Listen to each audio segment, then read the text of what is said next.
رئيسول وزراء ku-xigeenka dowladda federaalka ee Soomaaliya isla markaana wasiirka arrimaha gudaha ee dowladda ku meel gaarka Xuseen Maxamed Ciidid ayaa waxa uu sheegay inay doonayaan in la baabi'iyo xuduudda Soomaaliya iyo Itoobiya u dhaxaysa isla markaasna la mideeyo labada dal waxa uu hadalkaasi ka jeediyay maanta Xuseen Ciidid magaalada Muqdisho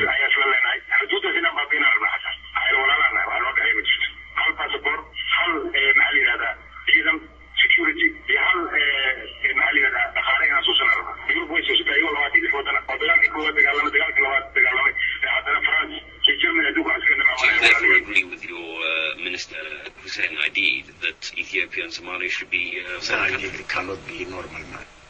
Ethiopia and Somalia cannot be well in one country, but the whole of Africa is trying to organize a United States. He's your minister.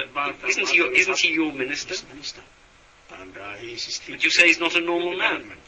Well, if he said what you said that he said, I cannot consider him normal man, of course. But he's still part of your government. Because nobody decided that Somalia and Ethiopia will merge in the future. Nobody said.